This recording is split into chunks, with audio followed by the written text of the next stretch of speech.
De la géométrie dans la Bible? Ah ouais? Vous avez sûrement déjà tous vu ce qu'on appelle le Vesica Piscis, qui en latin veut dire vessie du poisson. C'était en fait deux cercles, on va voir c'est quoi. Mais on a vu ça dans beaucoup d'art sacré. Exemple, Jésus dans le Vesica Piscis. Il y en a partout, il est toujours dépeint dans plein d'iconographie, dans l'art, dans les cathédrales. On voit cette forme géométrique partout. L'espèce d'ouverture, hein, le vagin, l'ouverture qui ouvre vers la création. Le poisson de Jésus qu'on voit que les chrétiens ils ont des fois sur leurs autos. Le poisson, en fait, en astrologie, le signe astrologique du poisson, c'est exactement la même chose. C'est juste si on le coupe en deux puis qu'on inverse de côté, on obtient justement la forme géométrique avec la ligne entre les deux. Il y a aussi la Vierge qui l'a dans son symbole. La Vierge, il y a comme un petit ajout, c'est justement exprès, c'est un poisson. Parce que, en fait, on est sur l'axe Vierge et Poisson. L'axe mutable ici. Hein, le Jésus de l'ère du Poisson, né d'une Vierge. Le sauveur d'une ère est toujours né d'une vierge. C'est un charpentier. Jésus le charpentier, il doit commencer par faire des plans. Avant de construire, il faut faire des plans. À l'aide de ses outils, le compas et l'équerre. On a simplement besoin de ça. On commence avec un point. L'origine. Le début de l'univers. Ensuite, on a besoin d'un radius, radieux, à la distance. Et ensuite, une rotation, une Torah, une rotation. Et le scribe peut maintenant scriber et écrire le début des lois de Dieu. On notera aussi que le cercle, c'est à 360 degrés. 360 degrés, c'est le temps aussi. Hein? Quand on commence à tourner, on a inclus le temps. L'univers, après avoir fait le premier point, et ensuite, à l'observation de ce point, pour l'observer, il a fallu que le temps entre en ligne de compte. Et le temps, c'est 360 degrés d'un cercle. C'est 24 heures, 60 minutes, 60 secondes. Si on fait la numérologie de ça, de 24, 60, 60, on enlève les zéros. 2 plus 4, ça fait 6. 6, 6, 6. C'est le nombre de la bête, hein, le temps qui tue. Entre autres. Je vais faire une parenthèse. Donc, on a notre cercle avec notre origine. Si on en fait deux cercles qui commencent... en fait, le Vesica Piscis, hein, ce que c'est si on trace une image d'un cercle, sa réflexion, qui s'entrecoupe en passant par leur origine. Dans le fond, on fait un deuxième cercle en partant de la circonférence, dans le fond, le même cercle. C'est juste qu'ils s'entrecroisent ici. Ils passent par leurs origines. Et dans le centre, on a ce qu'on appelle la création. Tout se crée à partir d'ici. C'est le portail de la création. Toutes les formes géométriques sont calculables à partir de ça. On peut faire des lignes, on peut faire les triangles, toutes les autres formes. On l'appelle aussi l'amande. Eh bien, c'est notre Vierge Marie. Hein, c'est notre Vierge Marie. C'est assez évident ce que c'est, là. Hein, la mère de toute vie, le portail de la création. Hein, la Vierge Marie aussi est souvent dépeinte dans un Vesica Piscis parce que c'est elle, c'est le vagin. C'est évidemment l'ouverture féminine. C'est pour ça que la vie vient de la femme, sort de la femme. Je veux dire, tout l'univers fonctionne comme ça, là. Jésus est sorti de la Vierge, il est né de la Vierge. Donc Jésus est sorti du portail à notre poisson. Jésus le poisson. Qu'est-ce qui arrive? Le pape l'attrape, ce poisson. Il s'en sert comme martyr et pour martyr. Et on le tue dès qu'il sort et on prend sa place. On l'usurpe. C'est ça qu'on fait aux fils de Dieu. On les tue. Dès qu'ils sortent, hein, dès qu'ils sortent du portail, on le prend, on le tue. On en fait une usurpation. C'est drôle, hein, le poisson, c'est le mitre du pape, hein, le poisson, avec la bande en arrière. C'est pareil comme Dagon des Sumériens. Hein, le poisson sur la tête, Dagon. Dagon, c'est drôle en l'inversant. Hein? Dagon, ça fait no God à l'envers. Exactement comme le pape, on le tue. No God. Et donc, Jésus le poisson, hein, et ses pêcheurs d'hommes sont nés. Ils en ont fait une religion. L'histoire parallèle à la vraie, l'usurpation. Parce que tout ça, c'est vrai. C'est simplement que certaines personnes connaissent et utilisent et le cachent. La vraie connaissance est prise en otage comme les poissons dans un filet. Ça nous rappelle pas l'histoire de Jean 21, 11? Jean 21, 11. Simon-Pierre monta dans la barque et tira à terre le filet plein de 153 grands poissons. Et quoi qu'il y en eût autant, le filet ne se rompit point. Tu sais, c'est drôle pareil. Ici, on parle de poissons. 153 poissons. Pourquoi 153, je veux dire? Alors, est-ce que c'est banal? La Bible, là, elle dit pas... On sait pas aucune date de naissance de personne. On sait pas tous les détails précis, là, de tout... Pourtant, ça aiderait. Hein, ce qui est arrivé avec, mettons, les frères de Jésus.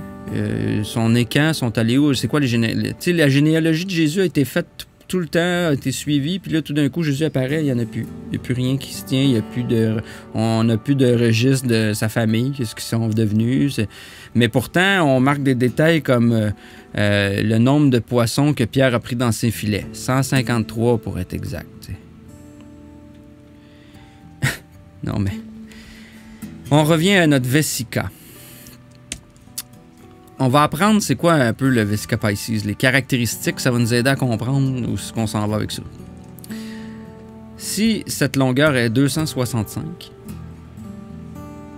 et que la largeur est 153, on obtient le ratio 265 divisé par 153, on obtient le ratio qui est la racine carrée de 3. Ça, c'est une des principales caractéristiques de la vessie du poisson.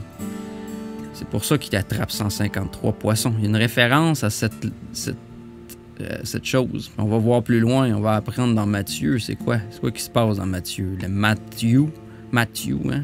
Matt-toi.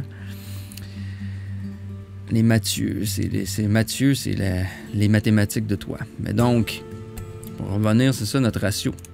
Donc, ce qui se passe, c'est qu'on a la naissance de la racine carrée de 3. Hein? Il y a encore une trinité. Hein? 3 airs en passant. Il y a 3 airs. La racine carrée de 3, ça équivaut à 1,732. Aussi, ça c'est le chiffre. Là. Mais pourquoi on utilise 265 et 153? Ben, c'est parce que c'est les chiffrons qui donnent une approximation qui est utilisée souvent pour déterminer, approximer les chiffres. Parce qu'à un moment donné, il y a des choses comme les racines carrées de 3, des chiffres infinis. Pi est un chiffre infini. Ou le nombre d'or, 1.618, machin. Ben, c'est des nombres qui ne s'arrêtent jamais. Il faut toujours en faire une approximation. Alors, on utilise des nombres entiers. Alors, on va se rendre compte qu'en géométrie, comme ça, en utilisant des nombres entiers, on peut comprendre des concepts beaucoup plus rapidement que de mettre plein d'affaires et d'être trop précis. Mais ça, c'est disons que ça arrondit les coins. Comme Mère Nature. Notre Mère Nature, elle n'est pas tout à fait droite. Mère Nature, hein, c'est un peu... des fois, ça part un peu tout croche, mais ça reste des proportions exactes. Alors, une racine, c'est quoi? On parlait de racine carrée de 3. Une racine, c'est une partie des végétaux par laquelle ils se fixent au sol et se nourrissent. Racine d'un arbre, par exemple. Racine d'un arbre, hein? Prendre racine, rester debout et immobile, ne plus partir. Au sens figuré, on parle de principe profond, origine. Attaquer le mal par la racine, hein? S'attaquer à la racine, c'est à la base. Attache, lien avec un lieu, un milieu d'origine. Être coupé de ses racines, hein? C'est d'être coupé de ses origines. Partie à laquelle un organe est implanté. La racine du nez. Racine carrée. Extraire une racine, c'est calculer le radical. Le radical, comme un radis, c'est une racine radicale.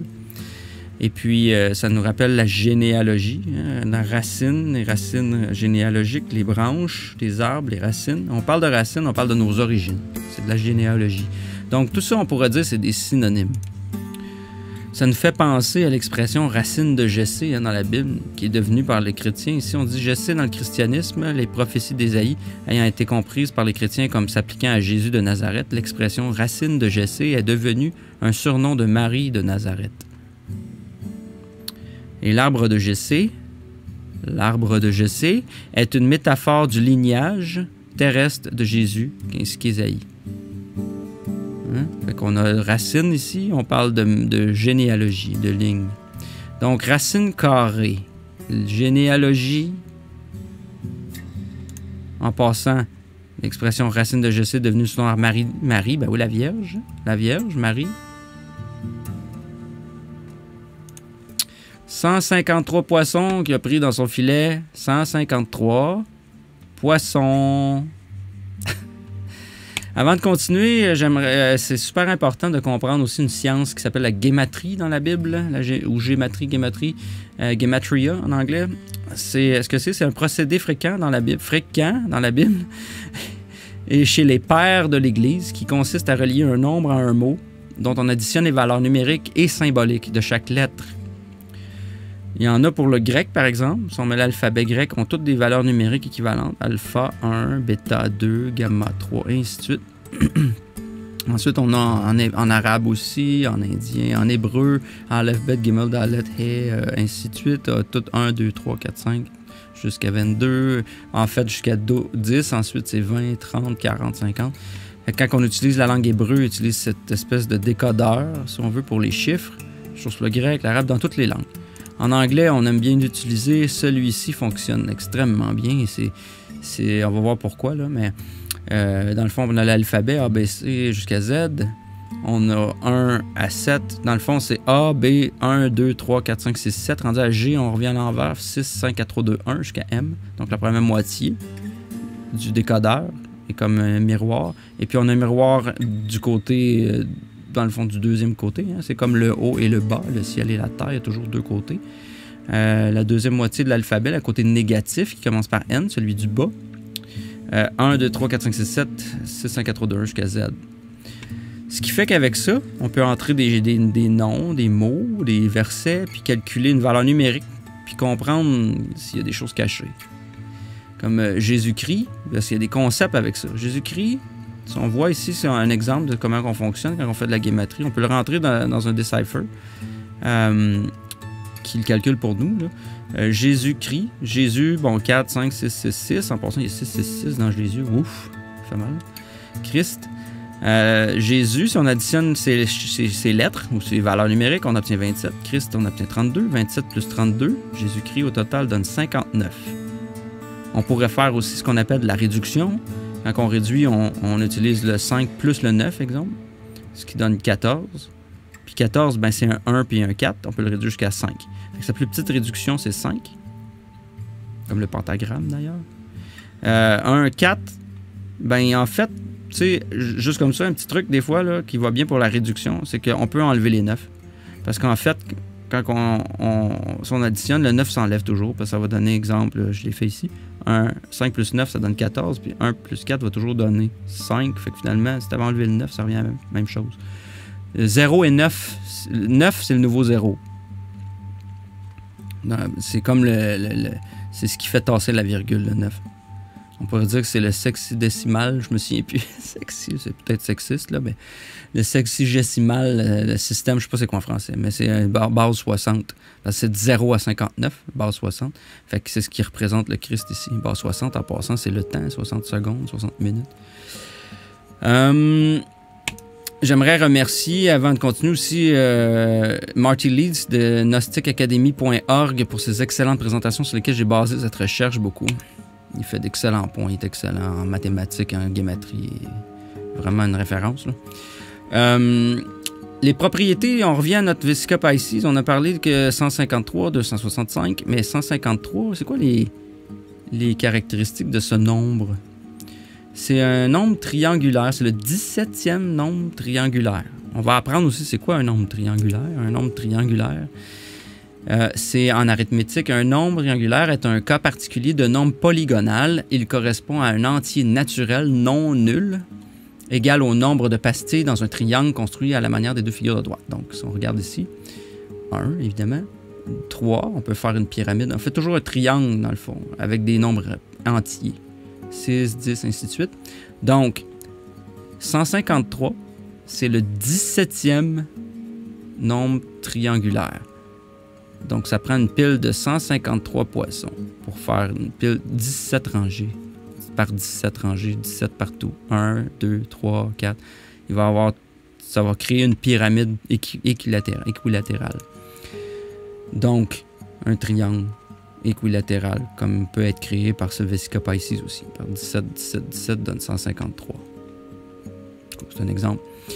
Le nombre 17, alors, qui est rattaché, donc il y a un rapport entre 153 et 17, qui est très évident, on vient de le faire. 17, en passant, c'est le 7e nombre premier. 17 aussi, c'est le 17e nombre premier, c'est 59. Le 17e nombre premier, c'est 59. 59, on sait, c'est Jésus-Christ maintenant, on l'a appris. Jésus-Christ, c'est le 17e nombre premier. Abraham, en passant, je le dis tout de suite pour qu'on comprenne où est-ce qu'on s'en va avec tout ça. Abraham, lui, ça vaut 17 en guématrie, justement. Donc, il y a un rapport entre Abraham et Jésus. Relation entre 17 et 59, hein, Jésus-Christ, et 153 puis Abraham, parce que 153, ça représente. C'est une des caractéristiques, c'est le 17 qui est le triangulaire. Donc, c'est ce qu'on a là. On a Jésus-Christ, on a 59, c'est aussi le 17e nombre premier, comme je viens de dire. 153, c'est le 17e nombre triangulaire, un triangle de 153 unités, 17 par 17, comme on a vu. Et si aussi, on revient à 153, 1 plus 5 plus 3, si on en fait la réduction du chiffre directement, on obtient 9. 9, la 9e lame du tarot en passant, c'est l'ermite. L'ermite, ça représente la Vierge. C'est dans la Vierge. C'est la symbolique dans la Vierge aussi. C'est l'analyste ou c'est celui qui est la connaissance. C'est l'analyste, l'ermite. La pyramide de Gizeh, en fait, hein, dont les proportions sont prises aussi. Comme on va voir, tout est pris là-dedans. Comme toute création, de toute façon, dans la nature, vient de ces formes. Donc, maintenant, nous savons que Abraham, en guématrie, vaut 17, Jésus-Christ vaut 59. On sait que par rapport au Vesica Piscis, qu'est-ce qui définit le Vesica Piscis? C'est 265 divisé par 153. Ça nous donne une racine carrée de 3. Hein, qui est une des premières caractéristiques qu'on apprend. 59 est le 17e nombre premier, 153 est le 17e nombre triangulaire. Hein, la valeur de Jésus-Christ, c'est 59, et d'Abraham, 17. On a appris que, aussi, j'ai noté qu'entre les deux, comme on va voir dans Matthieu, on va faire la généalogie de Jésus, on sait qu'il y a 42 générations. Notez qu'entre 59 et 17, il y a une différence de 42. 59 moins 17 égale 42. Il y a 42 générations entre Abraham et Jésus-Christ. C'est pas pour rien. Donc, la généalogie, on revient aussi, on a appris que c'est la racine. Donc, si on lisait la Bible mathématiquement, on pourrait dire que quand on parle de généalogie, on va commencer à parler de racine carrée.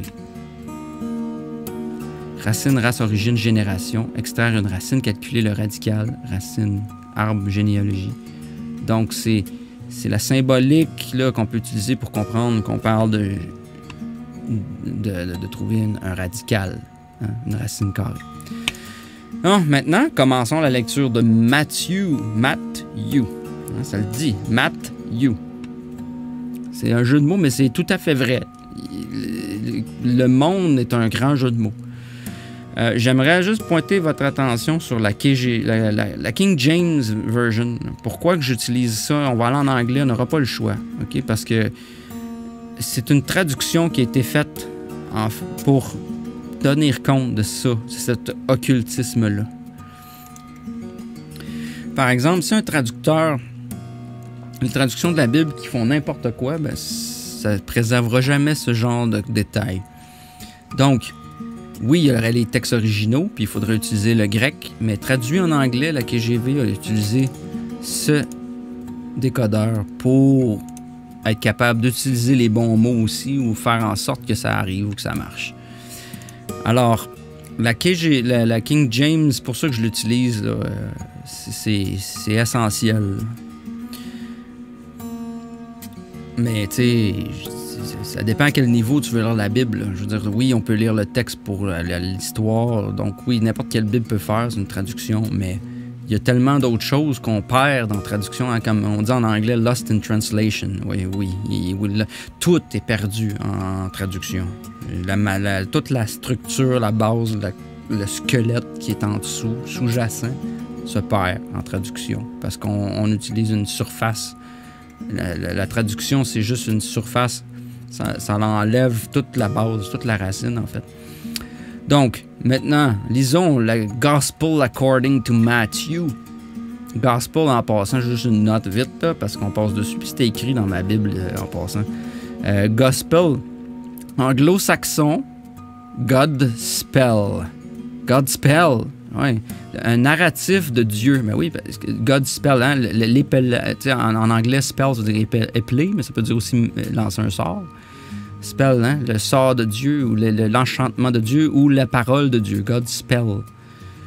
Fait que oui, la parole de Dieu est aussi mathématique. Parce que s'il y a quelque chose de clair, c'est que Dieu a parlé à travers sa création, à travers les mathématiques. La mathématique, c'est le langage universel. C'est ce qu'on va voir dans Matthieu. Matthieu, premier verset. The Book of... C'est le premier verset du Nouveau Testament, hein, en passant. Comme un peu Genèse 1.1, mais du Nouveau Testament. The Book of the Generations, okay? The Book of the Generation of Jesus Christ, the son of David, the son of Abraham. Première chose que j'aimerais porter à l'attention, c'est que si on fait la guématrie de tout ce verset, on obtient 265. C'est-tu familier, ça, 265? 265. OK, bon. On parle de quoi aussi? Génération, racine, origine, génération.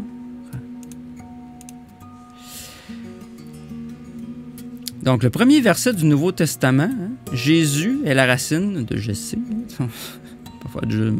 Pour aller un peu plus loin.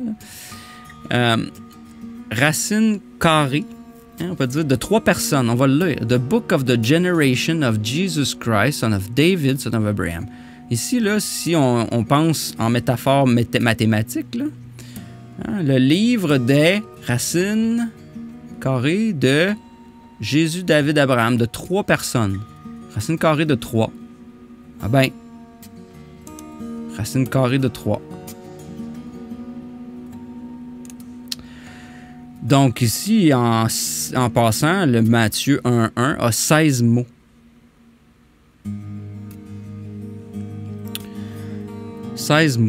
Le 17e mot du Nouveau Testament, c'est Abraham. Abraham, on se rappelle, c'est 17 la valeur d'Abraham en guématrie. Sa valeur numérique, Abraham, 17.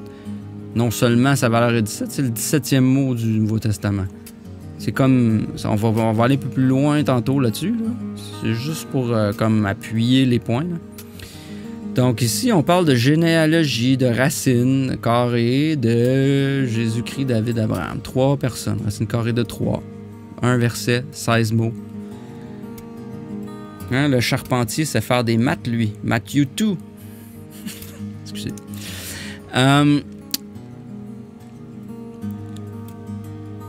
Matthieu, le 2e verset, hein, Abraham, 17e mot du Nouveau Testament, qui vaut 17. Là, on commence, après ça, ce qu'on commence à faire ici, c'est dénombrer, autrement dit, de décrire c'est quoi le verset 1. Le verset 1, c'est comme le conteneur, hein, c'est le conteneur. On a fait le livre, hein, c'est comme si on avait le livre fermé avec marqué racine carrée de 3 dessus. Puis là, on ouvre le livre. Fait qu'on ouvre... Il y a 16 versets. En fait, il y a 16 mots dans le premier verset. Puis ensuite, on va voir quelque chose de bien, bien spécial. OK, l'arbre généalogique, hein, a 42 noms. Fait que là, on a 42 noms. 1, 2, 3. Hein, Abraham beget Isaac. And Isaac beget Jacob. And Jacob beget Judas and his brethren. And Judas beget Phares and Zara. And ainsi de suite, le machin. Il y a 16, il y a 42 au total. 42 noms jusqu'à Christ. C'est ça. Fait qu'au fond, rendu au verset 17, on comprend que c'est comme un fractal. Le livre des générations de Jésus, le premier verset a 16 mots.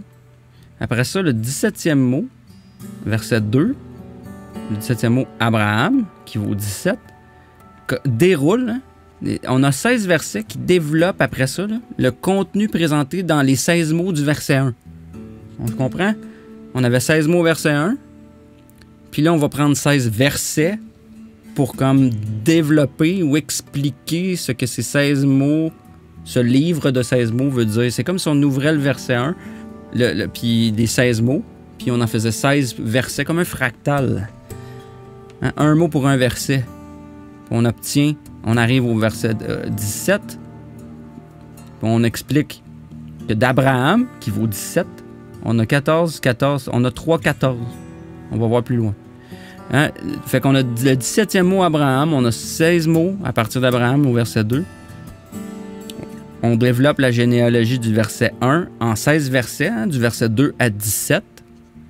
16 mots au verset 1, 16 versets pour le développer, autrement dit, hein, le 17e mot en contient un autre 16. Un fractal, c'est comme si on avait voulu démontrer la nature fractale des choses.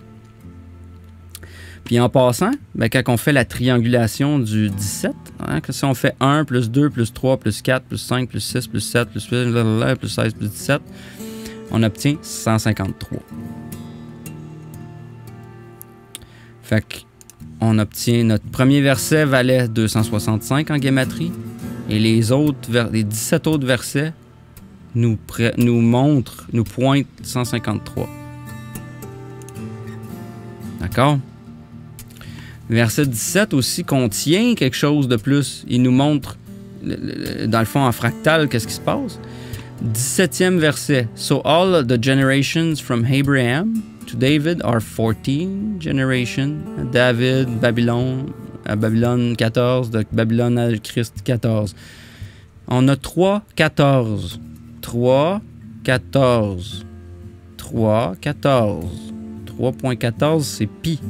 C'est une façon de nous montrer pi.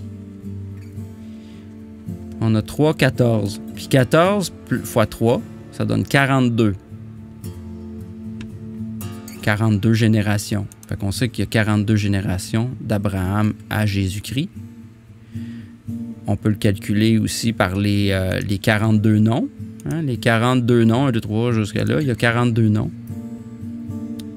Et non seulement ça, la gématrie de Jésus-Christ moins celle d'Abraham, hein, 59 moins 17 égale 42. Oui, la différence entre Jésus et Abraham, à partir d'Abraham, c'est 42. Donc, entre les deux, il y a 42. On a 3, 14, puis non seulement ça, si on additionne tous les noms, hein, du verset 2 à 16, on a tous les noms là, de la lignée de Jésus-Christ. Hein, Abraham jusqu'à Christ, on a, si on calcule la valeur numérique, hein, de tout ça, on a 17 pour Abraham, Isaac pour 16, Jacob 12, ainsi de suite. On obtient 42 noms, là, dont le total additionné va donner 766. Ensuite de ça, si on fait la réduction de chacun de ces noms, OK, 17, donc ça donne 8, Isaac c'est 16, mais 1 plus 6 fait 7, 1 plus 2 pour Jacob, ça fait 3, ainsi de suite. Si on additionne ensuite tout ce total, autrement dit l'addition de leur réduction, on obtient 244. Qu'est-ce que ça fait, ça? Ben, le total de la grammatrie de tous les noms mentionnés dans la généalogie de Matthieu nous donne 766 et leur réduction nous donne 244. Alors, 766 divisé par 244 égale pi, 3.13.9, approximé. 3.14, c'est une approximation de pi. Hein, on avait 3.14, et non seulement ça, mais toutes les générations, dans le fond, le ratio des générations par leur gématrie, on obtient pi. On a encore 2 témoins. Deux choses qui pointent à pi encore. 42 personnes divisées en 3 fois 14. Et donc, on arrive au verset 18. Le verset 18, c'est la naissance de Jésus-Christ. Ben oui. Hein? Now the birth of Jesus Christ. Après toutes ces générations, la naissance. La naissance 18, c'est quoi? C'est 1 plus 1, 8, c'est 9. 9, ça nous ramène à l'ermite, la Vierge. Ben oui, il est né de la Vierge. Hein? When, as his mother Mary was spoused to Joseph, before they came together, she was found with child of the Holy Ghost. Elle était enceinte. Elle était enceinte.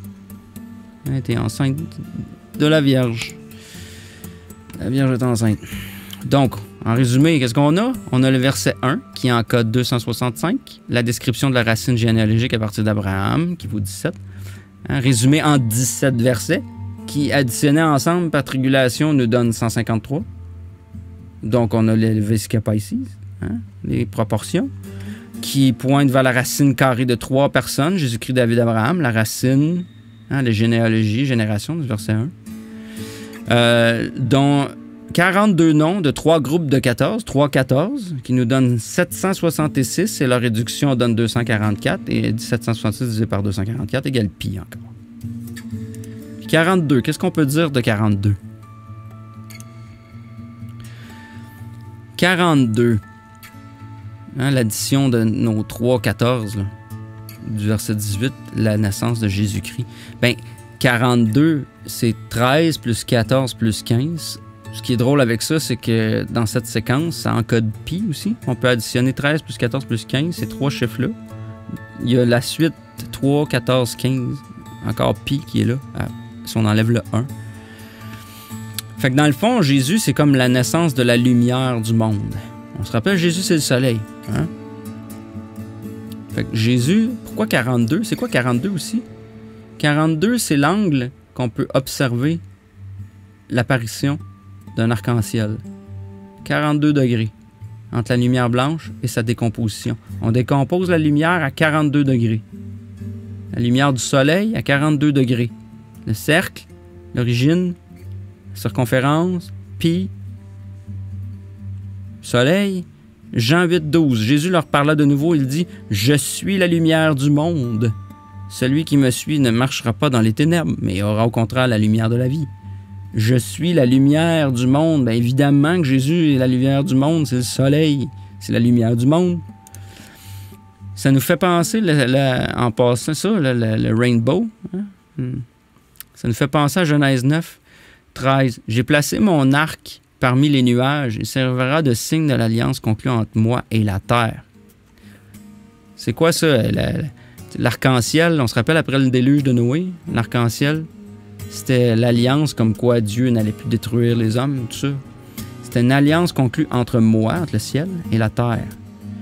Quand j'aurai rassemblé les nuages au-dessus de la terre, l'arc apparaîtra parmi les nuages, et je me souviendrai de mon alliance entre moi et vous, ainsi que tous les vivants de toute espèce. L'eau ne se transformera plus en déluge ou détruire toute créature. L'arc sera parmi les nuages, et je regarderai pour me souvenir de l'alliance éternelle entre Dieu et tous les êtres vivants de toute espèce qui se trouvent sur la terre. Ça nous rappelle ça. 42 aussi, qu'est-ce que ça nous rappelle? Ça nous rappelle les 42 lois de Maat en Égypte. Maat, il y a 42 lois.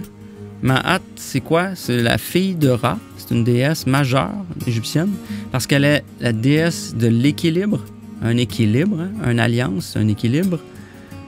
Tu sais, ça a rapport avec la balance, une alliance. C'est encore un deal. Deal, c'est une balance.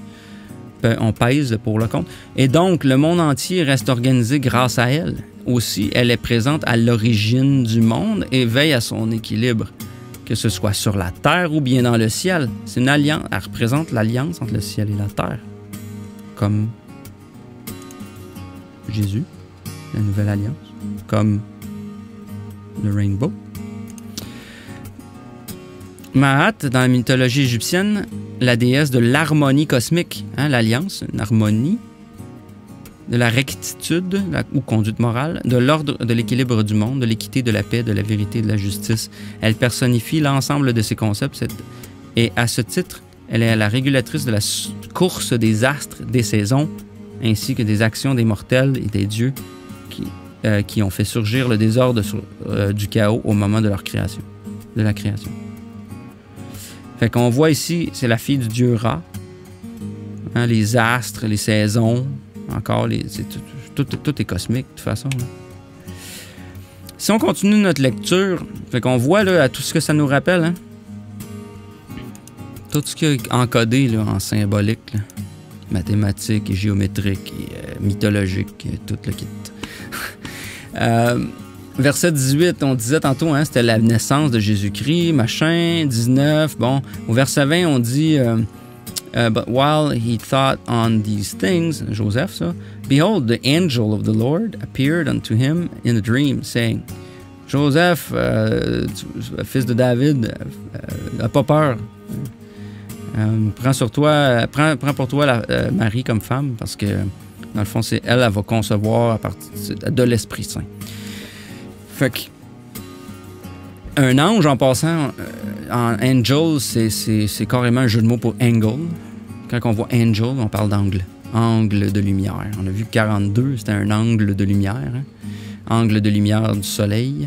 Puis le verset 21 vient confirmer ça, parce que le verset 21 dit « And she shall bring forth a son, and thou shalt call his name Jesus, for he shall save his people from their sins. » Donc une prophétie ici. Verset 21, en passant, c'est un 12 à l'envers, qui est aussi réduit à 3. C'est le cercle 12, c'est le cercle aussi. Là. Puis c'est drôle, mais la guématrie de ce verset égale 360, comme les degrés d'un cercle. Hein? Puis on sait que Jésus, c'est le soleil, fait qu'on pourrait remplacer son par son, S-U-N, le soleil, hein? Qui naît du Vesica. Hein? She shall, OK, elle, hein, la Vierge, va donner au monde un fils, le soleil. Et tu devrais l'appeler Jesus, parce que c'est ça, c'est le soleil. Yes, c'est le soleil en passant.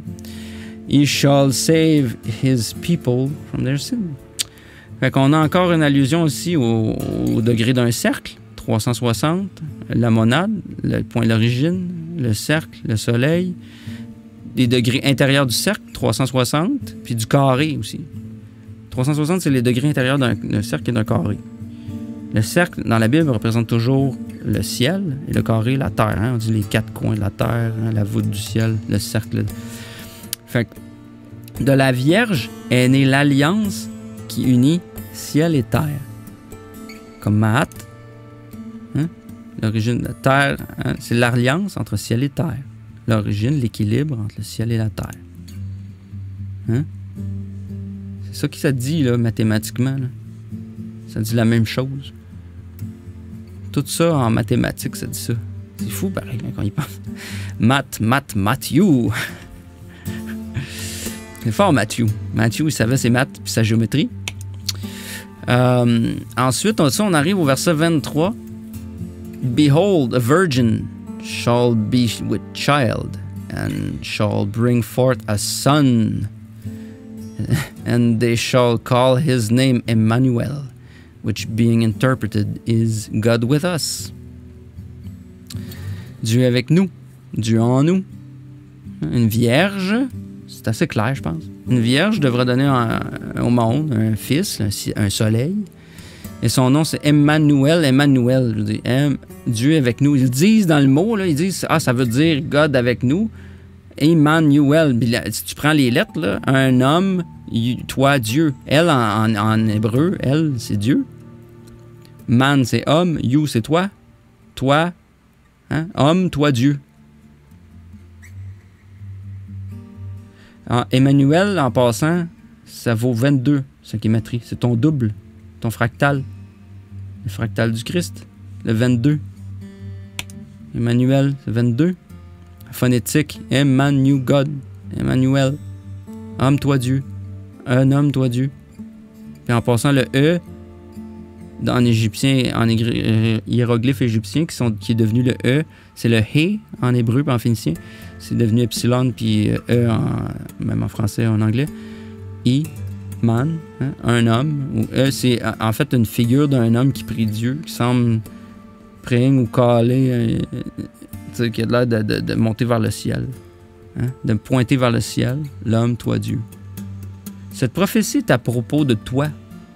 Parce qu'à l'image de Dieu, il le créa, on le sait. Hein? Il créa l'homme à son image, à l'image de Dieu. Hein? Le double du Christ, c'est toi. On est tous le double du Christ. On est toutes des divisions de Christ. On a tout le Christ en nous. Alors, les architectes, eux, connaissent bien le Vesica Piscis. Hein? Je pense que c'est clair qu'ils savent c'est quoi. Hein? Ils l'ont fait dans toute leur géométrie, de toutes les... Hein, les cathédrales sont basées sur toutes ces mathématiques, ces proportions, sur la géométrie sacrée. Hein? On a ça partout. On peut voir que c'est basé, même les cathédrales sont basées sur les chakras. Ça fit avec les chakras, ça suit.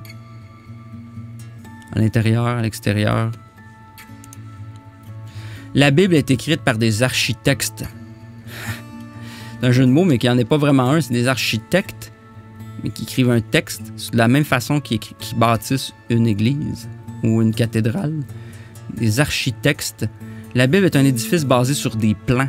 Puis ces plans, c'est les mathématiques, la géométrie, les outils du charpentier. Pensez-vous que ces personnes à l'ONU connaissent ce qu'on t'a parlé aujourd'hui? Pensez-vous? Je pense que oui. Ben voyons! Mais hein, qu'on le sait! Hein? Il est là en arrière, là. Regardez ça. Jésus, le Maître. Le Vatican, hein, il barre la porte du royaume des cieux. Ils ont mis les clés en avant, puis ils ont fait un X avec la clé lunaire en argent, la clé solaire en or. Malheur à vous, scribes et pharisiens hypocrites, parce que vous fermez le royaume des cieux devant les hommes, car vous n'y entrez pas vous-même. Et ceux qui entrent, vous ne leur permettrez pas d'entrer. Ils ne rentrent pas là non plus, parce qu'ils s'en servent contre la nature. Jésus, on en voit ça partout. Pensez-vous que ceux qui ont dessiné ça connaissaient pas pourquoi tout ça, c'est des symboliques, ça veut tout dire quelque chose. Tous les symboles, les couleurs, les choses là-dessus veulent dire des choses. Comme on dit dans Jean 8, vous connaîtrez la vérité vous libérera. Verset 32 de tous les versets, chapitre 33, hein, qui parle de la semence d'Abraham. Mais oui, la vérité nous libère parce que ça nous libère de ces faussetés. Ben voyons! Est-ce plausible de croire que la Bible est un livre d'histoire, comme des histoires vraiment littérales, dans le sens que ça s'est vraiment passé comme c'est là, avec les années, la généalogie qui est écrite, avec les noms qui sont là, je veux dire, pensez-vous, ou est-ce que plutôt que cette histoire est un véhicule pour enseigner des vérités, un plan dans le fond?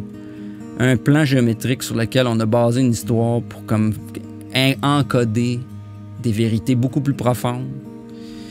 L'histoire littérale est une surface. C'est comme lire Blanche-Neige et les 7 nains, puis croire qu'il y a vraiment eu Blanche-Neige, puis vraiment eu 7 nains, alors qu'on parle de la lumière blanche et des 7 couleurs de l'arc-en-ciel, je veux dire. Puis qu'on parle d'autres vérités comme ça. Puis c'est la même chose, là, Blanche-Neige et 7 nains. C'est pareil comme tout ça. Là. C'est toutes les mêmes histoires racontées de différentes façons, mais c'est basé sur les mêmes plans. Les chrétiens littéralistes n'ont absolument aucune idée de ce qu'ils lisent, mais aucune. Parce que tu parles de ça, ils croient, t'es satanique, ben excusez, mais ça, je peux le prouver avec des chiffres. On peut prouver avec logique, avec mathématiques, avec géométrie, que ces choses-là existent dans la Bible, comme je viens de faire. Alors, je veux dire, les chrétiens littéralistes, là, ils n'ont aucune idée, man. Aucune idée. Je sais, j'ai été là-dedans longtemps, puis je sais qu'ils n'ont aucune idée. J'avais aucune idée. C'est pour ça que je découvre ces choses-là, ça fait wow. Ça dépasse de loin tout ce que j'ai pu imaginer sur la Bible, là, parce que c'est plein de choses comme ça dans la Bible à grandeur. Parce que, dans le fond, ils n'ont aucune idée, les chrétiens littéralistes, parce que leur institution cache ce savoir et s'en servent pour contrôler. Utiliser le concept du Christ pour en faire un simple individu mort, un martyr, un exemple. Le Fils de Dieu est mort dès sa naissance. C'est ce qu'il nous montre. Il tue le Fils de Dieu et en font un individu extérieur. C'était lui, c'est pas toi. C'est pas toi le Christ. C'est lui, là. Lui, il est mort, là. On l'a tué pour vos péchés. Voilà. Il n'y a rien qui justifie qu'on tue quelqu'un, je veux dire. Rien. Dieu n'aurait jamais demandé qu'on tue quelqu'un. C'est complètement débile. Le Fils, le Christ est le modèle vivant. Parce que c'est vivant, tout ça. Les mathématiques sont en vie partout, là, dans la nature, constamment, dans l'univers. Le Christ est le modèle vivant de tous les fils de Dieu pour suivre fidèlement ses traces. Nous avons le Christ en chacun de nous. Éphésiens 3,16. Afin qu'il vous donne, selon la richesse de sa gloire, d'être puissamment fortifié par son esprit dans l'homme intérieur, en sorte que Christ habite dans vos cœurs par la foi, afin qu'étant enraciné, fondé dans l'amour, vous puissiez comprendre avec tous les saints quelle est la largeur, la longueur, la profondeur et la hauteur. Tu es en train de parler aussi de géométrie là-dedans, peut-être, hein? J'ai été crucifié avec Christ et je vis. Et si je vis, c'est plus pour moi qui vis, c'est Christ qui vit en moi. Colossiens, un mystère caché de tous les temps, dans tous les âges, mais révélé maintenant à ses saints, qui Dieu a voulu faire connaître. Quelle est la glorieuse richesse de ce mystère parmi les païens? Savoir Christ en nous, l'espérance de la gloire. C'est lui que nous annonçons, exhortant tout homme et instruisant tout homme en toute sagesse, afin de présenter à Dieu tout homme devenu parfait en Christ. Galates 4. Il est beau d'avoir du zèle pour ce qui est bien en tout temps, et non pas seulement quand je suis présent parmi vous, mes enfants, vous qui j'éprouve de nouveau les douleurs de l'enfantement, jusqu'à ce que Christ soit formé en vous. Je voudrais être maintenant auprès de vous et changer de langage, car je suis dans l'inquiétude à votre sujet. C'est bon, hein, lire ça après. On comprend la Bible différemment. Les amis, la Bible est écrite comme une cathédrale est construite, à partir des mêmes plans.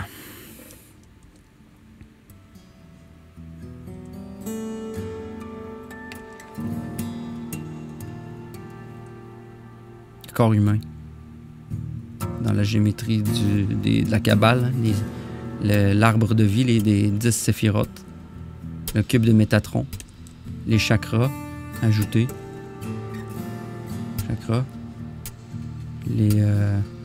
l'arbre de vie kabbalistique, l'humain à travers ça, avec ses chakras dessus, qui suivent la géométrie, Bouddha dont les points géométriques arrivent au chakra, hein, les lignes, il y a des points précis, des proportions. Des cathédrales comme Notre-Dame de Paris, incroyable. Notre-Dame, c'est incroyable. Notre-Dame, c'est elle d'ailleurs. Notre-Dame, c'est la Vierge, c'est Isis. Parisis. C'est Isis, c'est Notre-Dame. Dame, c'est Marie. Marie, c'est Isis. La même chose en égyptien. Qui donne naissance à l'homme, au temple, le temple de notre corps. Regarde ça, comment c'est précis. On superpose le corps avec la géométrie sacrée, avec le plan de Notre-Dame. Le troisième œil sur l'autel. Ici, c'est intéressant. C'est Orion. Ça dépicte la nébuleuse d'Orion. Le plafond en haut. Regardez ça. C'est le fun. Je vous laisse là-dessus.